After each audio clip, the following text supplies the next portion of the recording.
Welcome to Speaking of Love, the podcast, with your host, LaToya.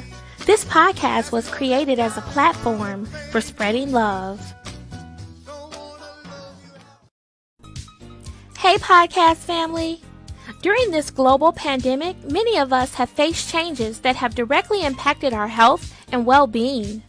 On the next episode of Speaking of Love, my guest will take us on a holistic journey to better health.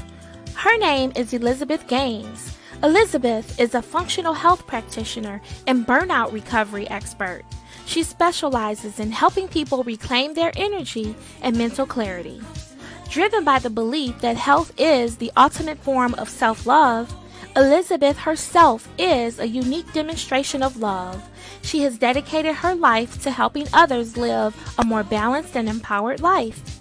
Join us this Saturday, October 10th at 12 o'clock noon Eastern Standard Time for this informational interview. You don't want to miss it because, after all, it's for your good health.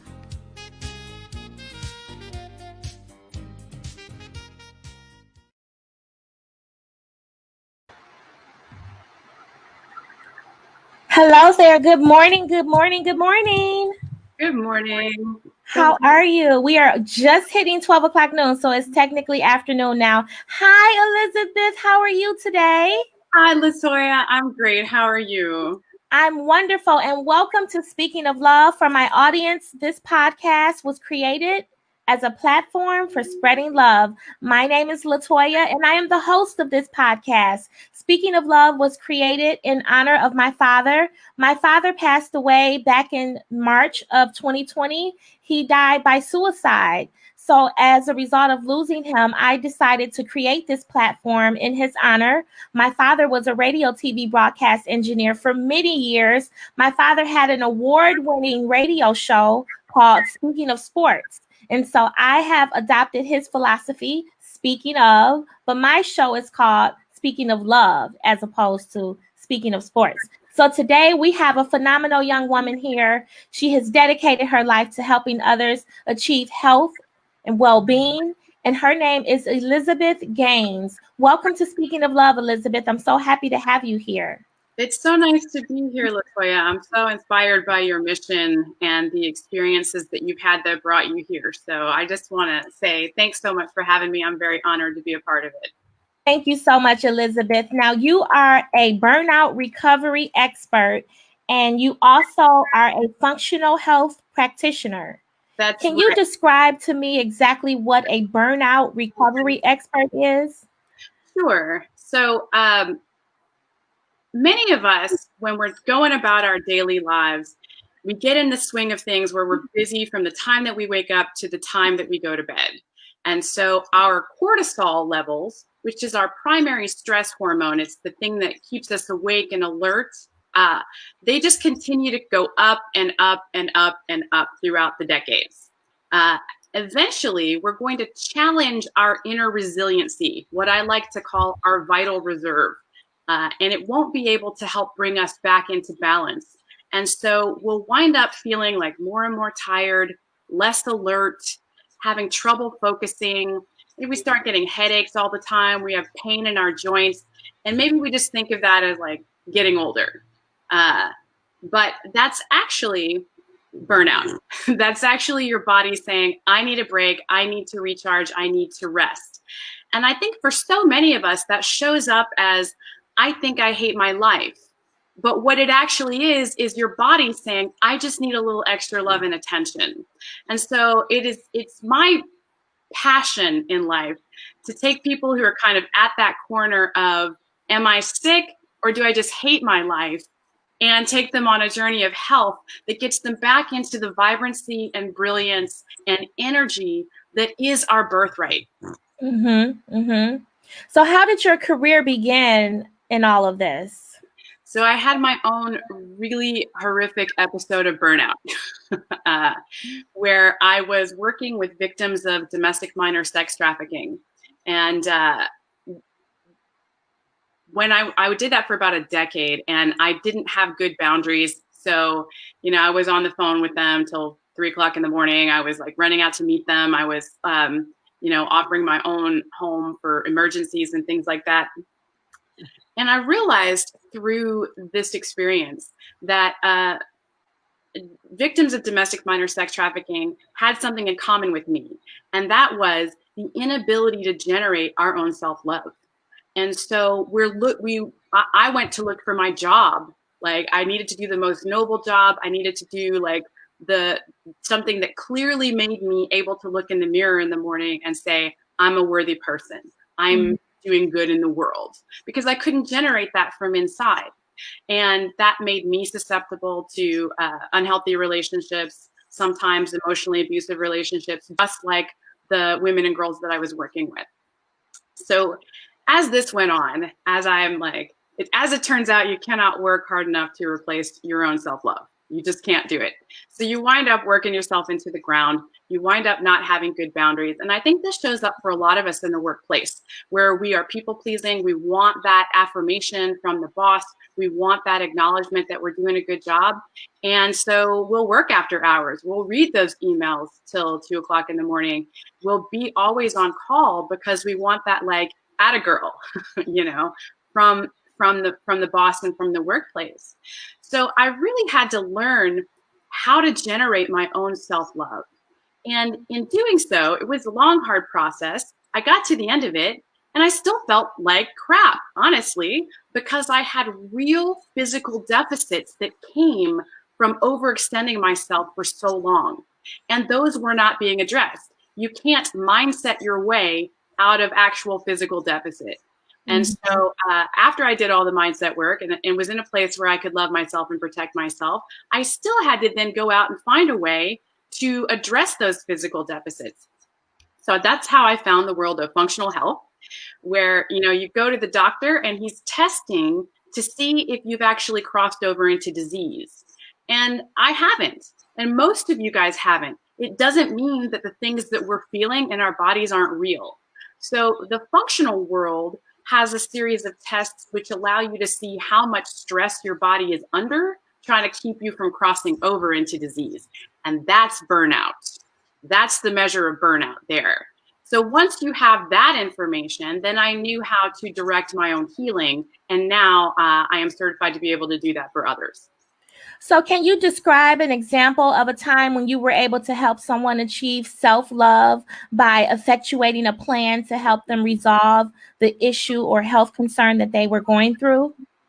Yeah, of course. So when we are in this place of our vital reserve being challenged to the point where we're just exhausted, that frequently comes out as depression. It comes out as irritability. It comes out as a lack of motivation, a lack of willingness to engage in life. And I've had a series of clients who come to me who are just like, I can't go out with my friends anymore. I can't engage with my partner anymore. I don't enjoy sex. I don't enjoy going out. I'm just tired. All I want to do is sleep. And I feel like I'm sleeping through my life. And so when we can actually address those physical deficits, I have one in particular who, she just came to me totally depressed. And we looked at her test results and she's just, going on fumes. She's living on credit, basically. Now, when you say test results, what test results are you talking about, from her doctor? So as a functional health practitioner, I have a functional series of tests apart from what the doctor runs. I see. Yeah, because the doctor is testing for disease. That is what the doctor is trained to intercede in. So like if you have cancer, the doctor is like, oh yeah, I can fix that. Like, you have a disease, there is a diagnosis, I know how to interfere in there, and I know how to effectuate healing for that person. But when you come to the doctor and you say, I'm tired, he's not trained for that. And his tests aren't going to pick that up because the deficit is still what is called subclinical, which means it hasn't crossed over into a clinical diagnosis yet. So functional tests, which we are very concerned in the functional world, as the name might imply, with function. So when you start to lose function, when that ability to engage in your life in a robust and fulfilling way is challenged, that's when we want to start looking and say, okay, where is function being compromised? Where is the body very, very stressed out, trying to keep itself healthy without crossing over that clinical line. Mm-hmm. So I will then order some tests and interpret them, which give us that type of information. So like, where are your cortisol levels at? What are your hormones doing? What is the mineral balance in your hair? How does that tell us about what's happening with your thyroid, with your adrenals, with your blood sugar? And give us some real answers about where function is being challenged and how we can fill up the gas tank again, how we can not live on credit so that we can really engage and enjoy life again and not experience ourselves as depressed and lethargic and apathetic. Okay.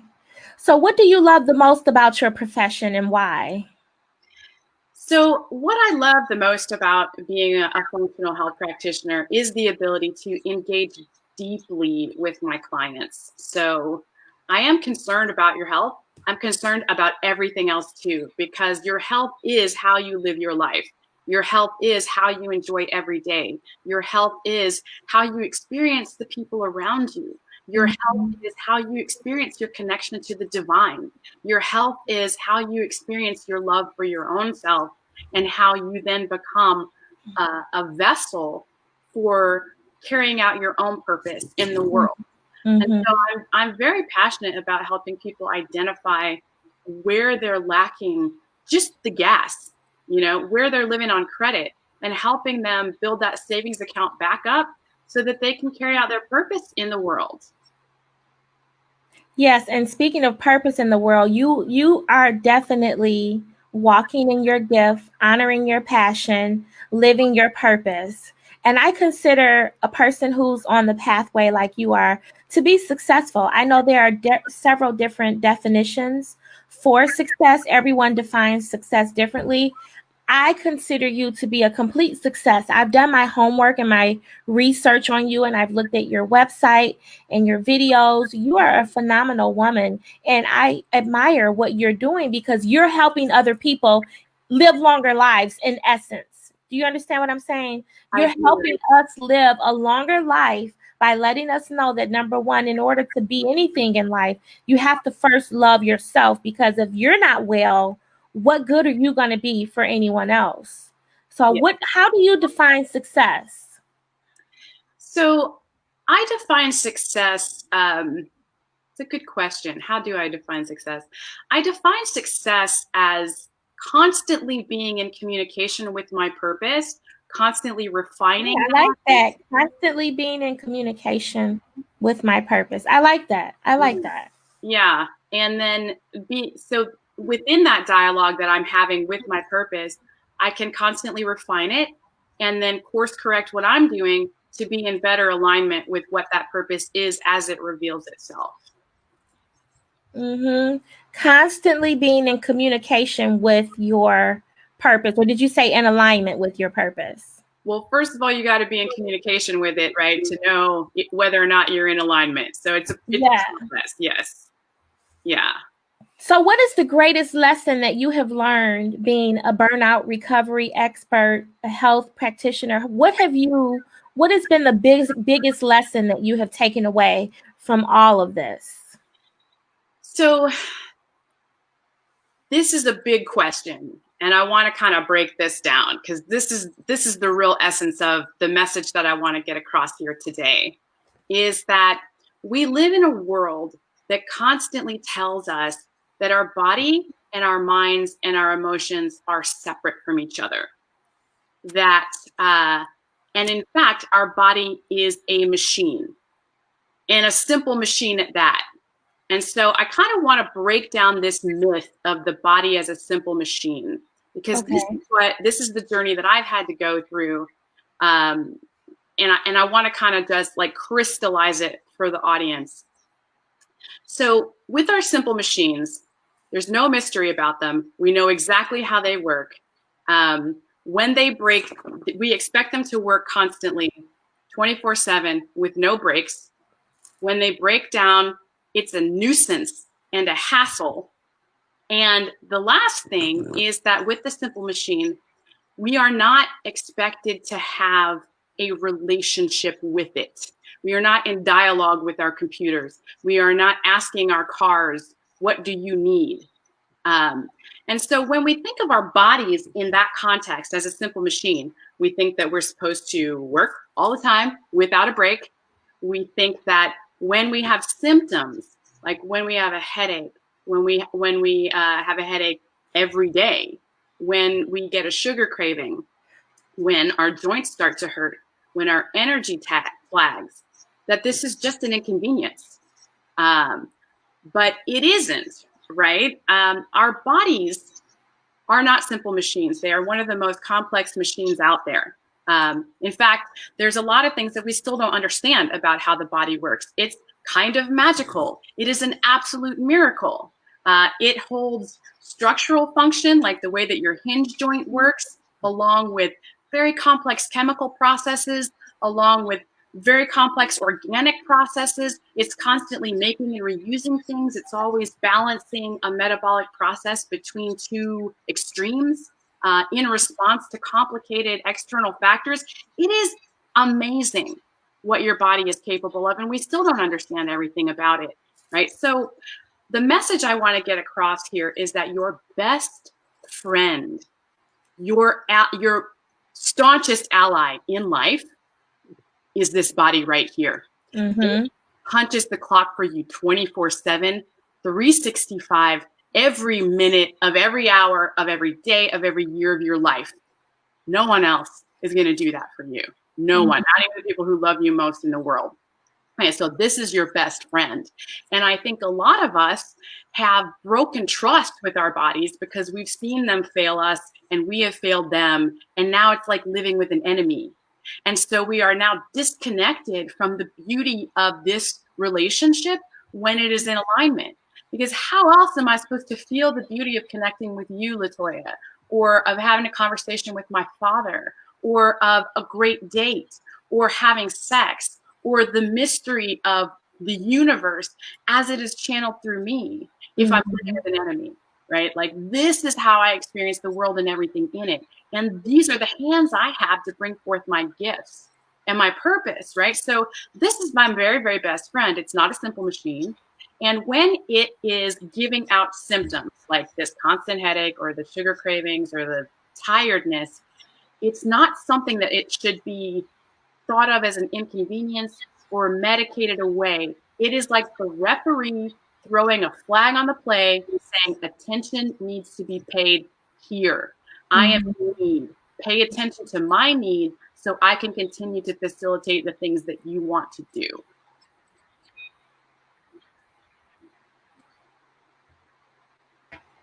So, Elizabeth, I can tell that you're very passionate about this. Do you have a professional motto? Like someone out in the world who's doing work that I love? No, like a motto, like your professional motto. Oh, motto. Is that what you're saying?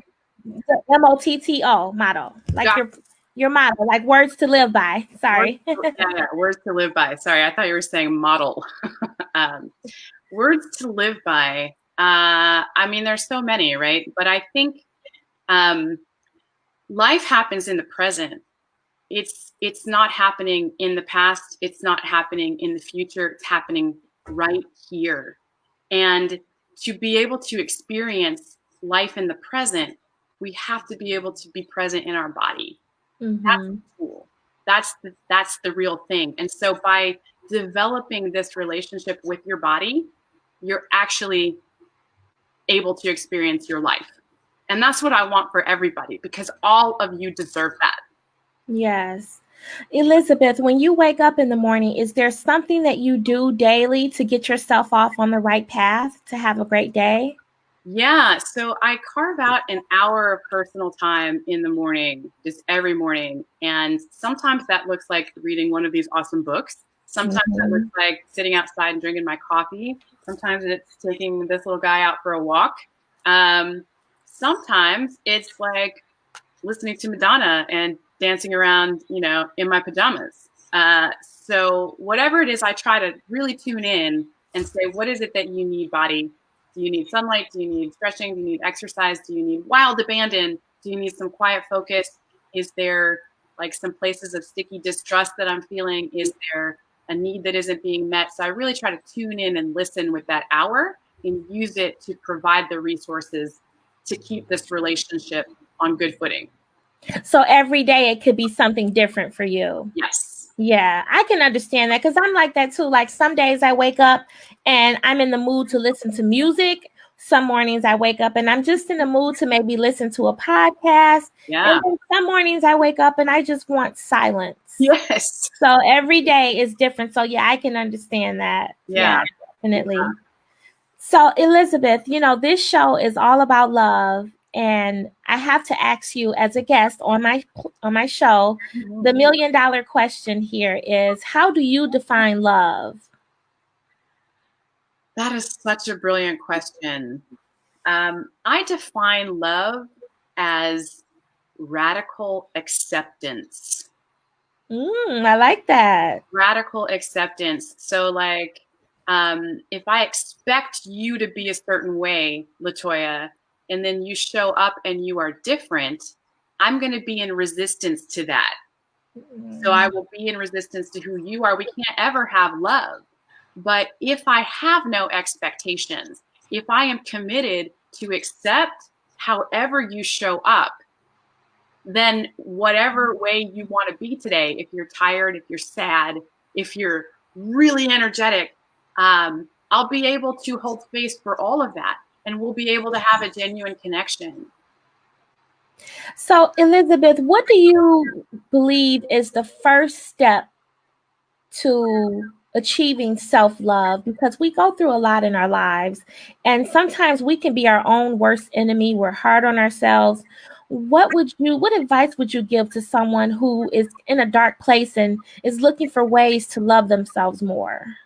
Yeah, I've been in that dark place, and it's hard to find the right resources. It's really hard to piece it together by yourself in the dark because it is a very complex process. I can tell you where I started. The way I started was to examine the way that I spoke to myself in those quiet, dark moments. What was I saying? And as it turns out, I was quite mean to myself. And so once I became aware of that, once I became aware of like the really harsh things that I was saying to myself and saying, you know what, I'm going to make a commitment to change that. I'm going to make a commitment to speak to myself in a kinder way. Now, suddenly I can hear it when my boss is talking to me in a mean way, or when my partner is talking to me in a mean way, or when like the neighbor is talking to me in a mean way. But when I'm talking to myself in a mean way, it all sounds the same. I can no longer hear that. And I can't set appropriate boundaries of how I want to be treated by the outside world. So for me, it really started with that internal examination of like, oh, I talk to myself like I'm the worst person in the world. What if I change that one thing? What does that do? And actually it changes a lot in the external world.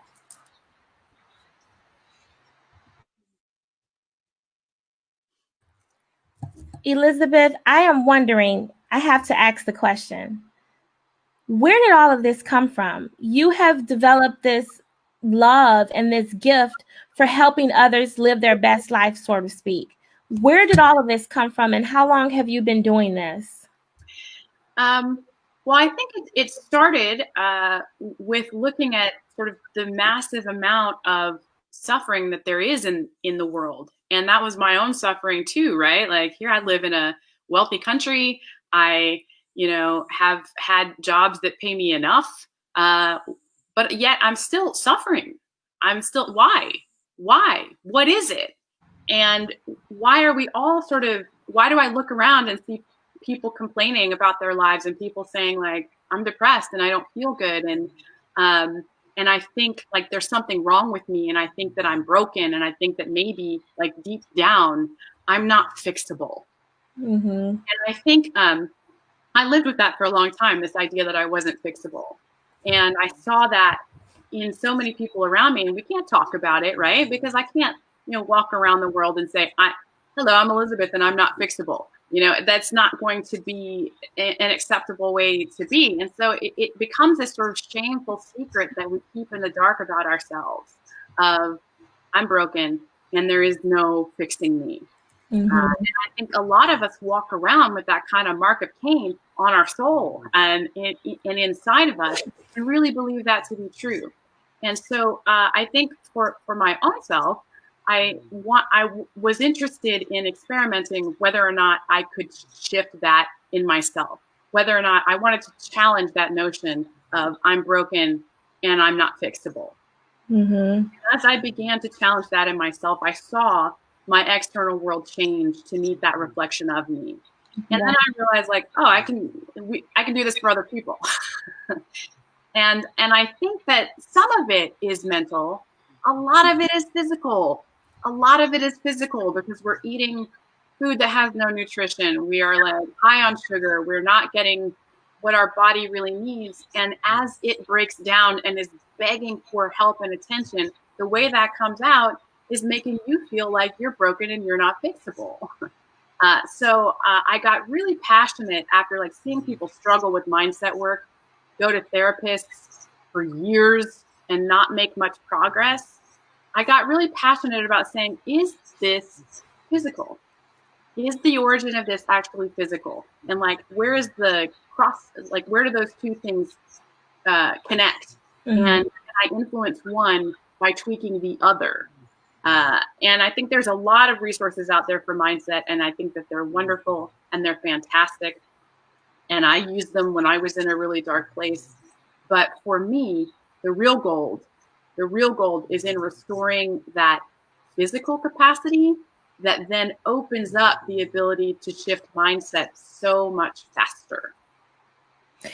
Everyone, we're talking today to Elizabeth Gaines. She's a functional health practitioner, a burnout recovery expert. She's here today to talk to us about the importance of loving yourselves so that you can be healthy in your life. Elizabeth, tell me a little bit about your business, the name of your business, and where we can reach you. So my business is called Breakthrough Burnout, with the through spelled THRU. Breakthroughburnout.com is my website. And you can sign up for a free consultation call with me where we can talk about some of the things that you're experiencing in life and see if we're a good fit to work together. It's a totally free call, no obligation after that whatsoever. And I would love to talk to any one of you who are experiencing these daily symptoms, who maybe have gone to the doctor and have been told that everything looks normal, have been given antidepressants because the doctor can't find anything physically wrong. And maybe you want to explore the fact that there might be something wrong physically and that you are not broken emotionally, but rather just experiencing life on no gas. So I'd love to talk to any one of you, because feeling good shouldn't be something that is relegated to our youth alone. It shouldn't be like, you cross 30 and it's just not something you can expect anymore. Our ancestors lived and died to bring us to this point of having amazing bodies and really complex genome and vibrant, robust health. That is the gift of our ancestors. That is our legacy. That is our birthright. And that is an expression of love in the world, to live vibrantly and in health. And I want all of that for all of you. Well, thank you, Elizabeth. I really appreciate that, because I myself, you losing my father in such a tragic way, it definitely took a toll on my health. And I didn't pay attention to the warning signs that I needed to take a break and get myself together until I ended up sick. I was very sick back in June. Yeah. And my body had a way of letting me know you're not on the right path. And now that I'm back on track and I'm back on the right path, not only do I look better physically with losing weight, but I also feel a lot better, Elizabeth. Yeah. I mean, there used to be a time when I would just, for example, going to the grocery store, I would have to hurry up and do my grocery shopping because I have a pinched nerve in my back, so I can't stand here for a very long time. And I noticed the other day when I was shopping in the grocery store, I'm like, wow, I don't feel that pain that I usually feel. Yeah. I'm not in a rush to get back to my car so I can sit for a minute. So Yeah. I have definitely learned a lesson of, even though I love my father, I'm going to miss him for the rest of my life. I cannot allow the decision that he made to ruin my life. I can't do that He wouldn't because do that. He wouldn't do yes. that, you know? Yeah. Yeah, Yeah. because it definitely affects your health. And I have learned, I'm 45 years old, and this year I have learned such a great lesson about the importance of my health. And I'm thankful that I'm still able to be here to interview this beautiful young lady, Elizabeth Gaines, because it's an honor to have you before me today. And I'm just thankful that I'm healthy enough to do this. So thank you for bringing forth this information today, Elizabeth. Yeah, and I think what you're underlining is so important, Latoya, that I just want to like highlight that for a moment. We are very adaptable creatures. That is how we've made it this far. That's how we've lived for 200,000 years. And part of that is when we start to have pain, like what Latoya is talking about, it it's it becomes just sort of part of the background. It becomes something we adapt to, and we Yeah. like, this is my new normal. My baseline is pain. So how do I live my life around this new baseline? And so then the baseline just kind of gets lowered and lowered and lowered and lowered and lowered. And sometimes we're not even really aware of it until we are standing in the grocery store and we're like, I've only been standing for 5 minutes and I'm in pain. Like, what's going on here? Yeah. Or like, I can't get out of bed. So something's really, really wrong. And so I think it is part of this journey of loving ourselves to check in every day and say, where's my baseline? Like, where am I feeling pain? What needs to be resourced, and not let it get to that point where it becomes the constant companion and it becomes the thing that we twist our lives around. We deserve better than that. Yeah. Yeah. I understand what you're saying about adapting to it, because I had become adapted to, okay, let me go in here real quick, get what I need so I can come back, because I don't want to stand up for a long period of time Yeah. because my back's going to hurt. So, yeah, I did become adapted to knowing that my back, my pinched nerve is going to bother me. And that it's going to run your life. Yes, it was. I'm like, I got to hurry up and get to the car. But I Yeah. am so thankful that I'm better now. I am so happy to be better. You just don't know. It's Oh, a I do. wonderful feeling. And a lot of times people think that losing weight is about, looking good, and hey, it's not really about that. It's about feeling better. Yeah, it's about having more energy and having more vitality and all of that. And this losing weight in particular is Yes, because if you're not feeling well, yeah, losing weight in particular is a great example, because we've been taught with this simple machine idea, right? That like, it's calories in equals workout. And if you get that equation right, you'll just automatically lose weight. But there's so many other things that can be going on, like hormonal imbalances, miscommunication with the brain and the body, because you're under this heavy emotional strain of grief. All of these things throw the body out of whack and will cause that you to gain weight. And so people get frustrated when they're like, well, I've just, I've cut my calories and I'm still not losing weight. What's the deal? Well, the deal is your body is a way more complicated environment than that. So give it room to speak to you. Give it room to tell you what is going on and what is wrong. wow, Elizabeth, what's next for you? You have this amazing business. You are helping people live better lives, and you have dedicated your life to this cause. But what's next for you? Do you have any big projects that you're working on in the future? Yeah, I'm working on an online course that will talk about sort of 5 pillars of, if you kind of want to DIY your health, then you can look at diet, rest, exercise, stress reduction, and supplementation. So the DRESS system. Oh, Uh, I love that. will be coming out with a video course soon about how to personalize those things for your own health. And I'm hoping to have some collaborations. I really love working with executive assistants. I think, like, I've been an executive assistant. I understand the people pleasing nature of that job and how you don't have a lot of boundaries. and how you're expected to work after hours and the whole thing. And you have to anticipate a person rather than a work product, which is pretty difficult. So I've got several things in the pike that are specific to executive assistants, and that I'm excited to introduce shortly. Elizabeth, you're such an inspiration. Is there a woman in your life, either past or present, who influenced you to be who you are today? Can you tell Oh, us about that person? yeah. I mean, there have been several, but I'm gonna give this one to my mom. Wow. My mom passed away 6 years ago from Alzheimer's, and that really motivated me to start looking at what Alzheimer's really is, because it's an epidemic right now. Why is there more Alzheimer's in the world? Why is that? And I believe in my heart that I lost my mom to sugar. Wow. She loved sugar, and it was her death. Like, she's a fit woman. She was, has master's degrees. She has normal body weight. She exercised a lot. All the risk factors, none of those are risk factors for Alzheimer's, except that she believed in low fat. She was in the low fat craze of the 80s, where it's like, we're gonna only eat grains and supplement with sugar. And she had a huge sweet tooth, which she passed along to me. And so, uh, why has diabetes rates spiked in the past 40 years? Why has Alzheimer's spiked in the past 40 years?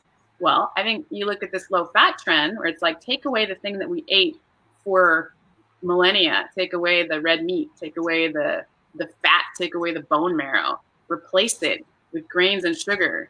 And you see catastrophic failure of the body to be able to thrive in that way. And I know that's what happened to my mother. I know that's why she got Alzheimer's and passed away. And her death really shook me to the core and actually set me on this path of functional wellness. So I'm going to give that to my mom. Wow, what an amazing story. I know she's looking down on you with so much pride. That's wonderful. And I like the way you said that. That's a good analogy there, because we do tend to go for the low fat, which when you get rid of one thing, you replace it with something else, right? So if we're Right. not eating the all fatty foods, then we're going more into because a lot of sugary products are no fat. And Yep. so you tend to eat more of those. I know those little red Swedish fish, the candies. Yeah. I was looking on the back of the bag one day, and it has like all these grams of sugar, but yet zero fat. Yeah. I'm like, yeah. Yep. And that's what happens is when you take the fat out, you replace it with sugar. And our bodies are not set up to deal with that much, like that onslaught of sugar. Like, we're used to fat.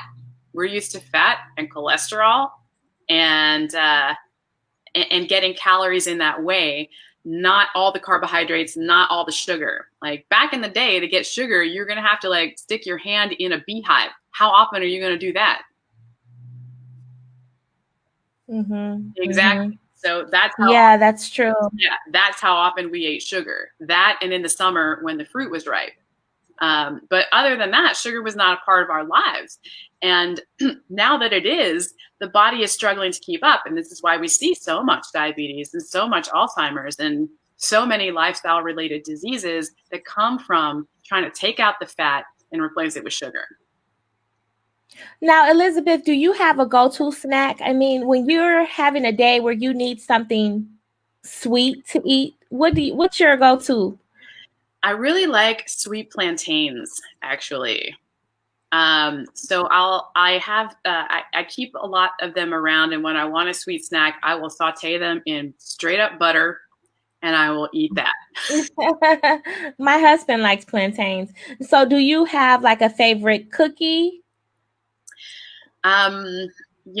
My mother was a huge cookie person, and I inherited her love for cookies. So basically, like, before I figured out that I can't eat cookies on a regular, because I'm gluten-free and I try to really be as sugar-free as possible. Yeah. Before that, I would have eaten any cookie you put in front of me except for peanut butter. Love cookies. And, every year on my mom's birthday, I'll have some cookies. I will. But cookies are not a thing I can invite into my life because it's a very slippery slope for me, Sure. personally. So for sweet snacks, if I'm going to have something with sugar in it, I like to have mochi, which is like a little bit of ice cream wrapped in rice flour. Okay. Yeah, it's like a little Japanese snack. And thank you, Japanese, for like, making it bite size and like that's it, right? Like it's a one bite serving and then it's gone. It's not like I can sit and eat the whole pint. It's it's self-contained in that way. And so I appreciate that. It helps me with portion control. So, Elizabeth, tell me about your family life. Are you a mom? Are you a wife? Or are you single? What? I am not a mom or a wife. I am single. I'm a dog mom. I see your baby on your lap. What's the baby's name? Little John, like Robin Hood. Aw, adorable. And he's being so quiet. Oh, until the doorbell rings. But yes, otherwise he's very quiet and chill. Oh, wonderful. Yes. So he is my baby. He is my pride and joy. But other than that, no, I'm single. I think and thank God for that. I want to point out because as I was going through my journey to learn self-love, there were a lot of relationships that were based on something other than self-love, something other than mutual appreciation. I was coming to it with a need for that person to validate me. And therefore, I was exerting a form of control by saying, what can I do to make sure you don't leave me? Oh, I can like just fulfill every need that you ever had. But that's not love. That's control. That's control. And so had one of those relationships culminated in marriage, I don't know where I'd be right now. Yeah, I totally do some work on myself to figure that out before I could be in healthy relationship. Elizabeth, I sit here and I admire what you have accomplished. I admire you and the work that you're doing. When the pages of your life are reviewed, what do you want to be most remembered for? What legacy are you leaving? I would like to be remembered as the person who forged a path for people to come back into relationship with their bodies again. And I can't stress this enough. Your body is a finely tuned receptor for information from the cosmos, whatever you want to call that, universe, God, divine, whatever that is. Like your body is a finely tuned instrument for pulling down that information. But when you're in constant pain, when you're having a bunch of symptoms that you're trying to ignore, when you're medicating yourself with coffee and alcohol and sugar and those things, your body can't give you any information. And so you feel alone in the world. You feel like you can't trust life. You feel like there is no plan for you. You feel depressed because your companion isn't there. And so you start looking for it on the outside. But your companion is here. It's right here. And all the information that you need to make you feel connected to the universe, to your larger purpose, to God, to the people around you, to the plants that are breathing next to you, to the earth that is sighing and inviting you in. All of that is available through the body. And so I would like to be remembered as the person who forged a path for people to reconnect to themselves in that way. Wow, that's beautiful. Blown away by their own divinity. Yes, yes. Thank you so much, Elizabeth. You are an amazing woman. I thank you for being here. The one question I did not ask you, where are you right now? I'm in Charlotte, North Carolina right now. Okay. I thought so. Wow. So how is the weather in North Carolina? Well, today it's really rainy and overcast. It's like can't quite decide if it's going to be fall or not. So some days we have like really nice 80-degree weather, and then the next day it's 50 degrees and cloudy. So I feel like it's the last gasp of sun and warmth, and we're about to go into that fall dormant winter period here. Yes. Yeah. Elizabeth Gaines, it has been a pleasure interviewing you. Is there anything else you'd like for our audience to know about you before we conclude the interview?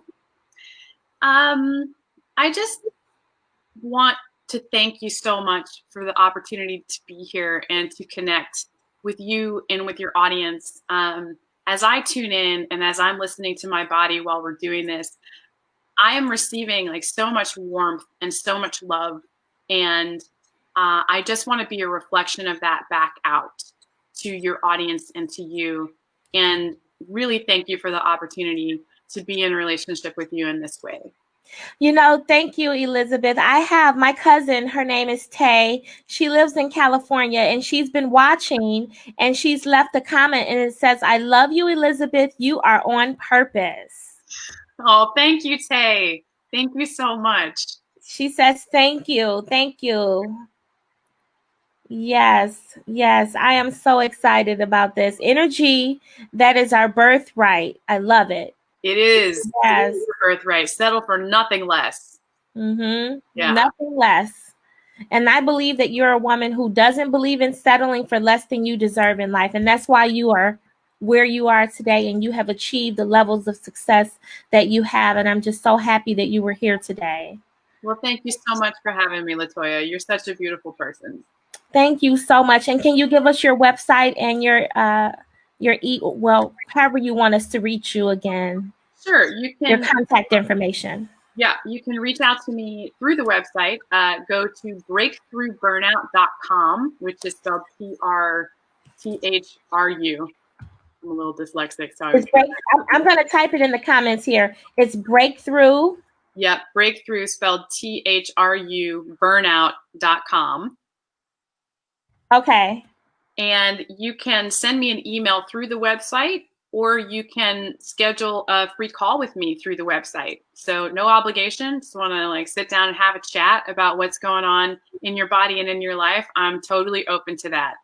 Wow. Thank you, Elizabeth. And for our viewing audience, I have entered her email address and her contact information here in our comments. So thank you all so much for watching. Thank you so much for being here, Elizabeth. I bow to your excellence. You are an amazing woman, and thank you for being here. To my audience, thank you all for watching. This has been episode 24 of Speaking of Love, the podcast. And I will be back here next Saturday at 12 o'clock noon for my 25th episode. And I have something special aligned for next week. I cannot wait. And for those of you who were not able to watch this entire interview, it will be available on YouTube, Spotify, SoundCloud, Apple Podcasts, Google Podcasts, wherever you choose to watch podcasts, we will be on that platform. So I thank you all for being here, and I hope everyone will have a beautiful week and enjoy your weekend. Thank you.